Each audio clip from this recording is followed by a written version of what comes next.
Hey y'all, in this video I'll show you what I did to paint my stock steel wheels off of my Chevy Cobalt. Now these wheels look a bit weathered, and they have some surface rust, so I definitely wanted to clean them up. This is my first time painting anything on my own really, so I made a few mistakes. I'll show you the end results and what I did wrong.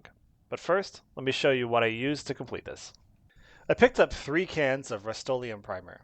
I only ended up using 1 can for all 4 wheels. I also picked up 3 cans of semi-gloss black. Look closely and you'll see my first mistake. I was rushing and ended up picking up a paint and primer mix instead. Painter's tape to help protect the valve stems. I used a wire brush attachment on my drill to remove the old paint and rust. Shop towels and gloves to help keep everything clean. Water and soap to clean the wheels beforehand. Rubbing alcohol for a final cleaning before applying paint. And finally, safety glasses and masks for protection. First things first, I gave the wheels a quick bath to wash off all the old dirt, grime, and spiders. After letting the wheels dry, I went to town wire brushing all of the wheels. It's been about 15 minutes per wheel. I wasn't trying to get 100% of the old paint off, but I did want to scrub up every bit of the surface.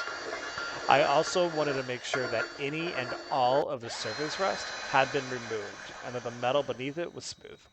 I wiped down each wheel 4 to 5 times with rubbing alcohol to make sure they were clean. After taping up the valve stems, it was time to apply the first coat of primer.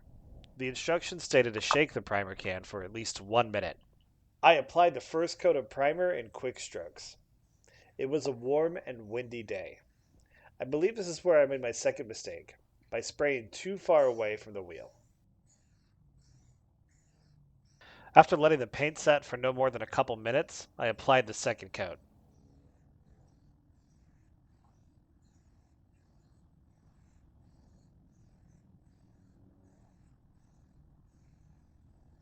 For the third coat of primer, I used slower strokes. However, the wind really picked up and started messing with the spray. As the primer flashed, the swarm of cretinous yellow jackets buzzed all over, landed all over the primed wheels, making a mess. This is a problem. Yellow Jacket City. I waited about 45 minutes to let the primer dry, and also to let the stupid yellow jackets buzz off. Then it was time for the top coat. Just like I did with the primer, my first pass with the top coat was quick strokes. The wind hadn't really died down, and I'm sure it messed with the quality of the spray. The second pass was worse. I held the can too far away, and the wind picked up some more.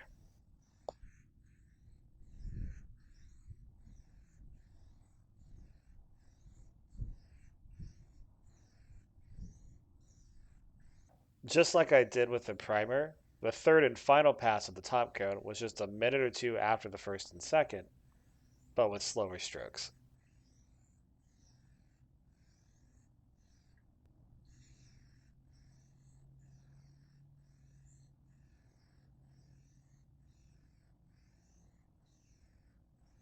Before the paint had too much time to dry, I went ahead and removed the tape off the valve stems.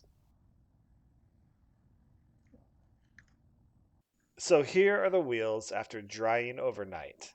While they look so much better than they did before, they have a really rough texture. I had considered just leaving them as it is and covering them up with hubcaps. Instead, I'm going to wet sand these down so they're smooth and then apply another top coat. This time, I'll use the glossy pack finish instead of the semi-gloss. If you have any tips or tricks for spray painting with rattle cans, leave them in the comments. If you found my video about mistakes helpful, or if you find joy in watching yellow jackets ruining things for people, give this video a like.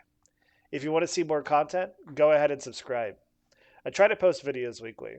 Hopefully next Friday, it'll be a video about how I clean up these wheels. Thanks for watching.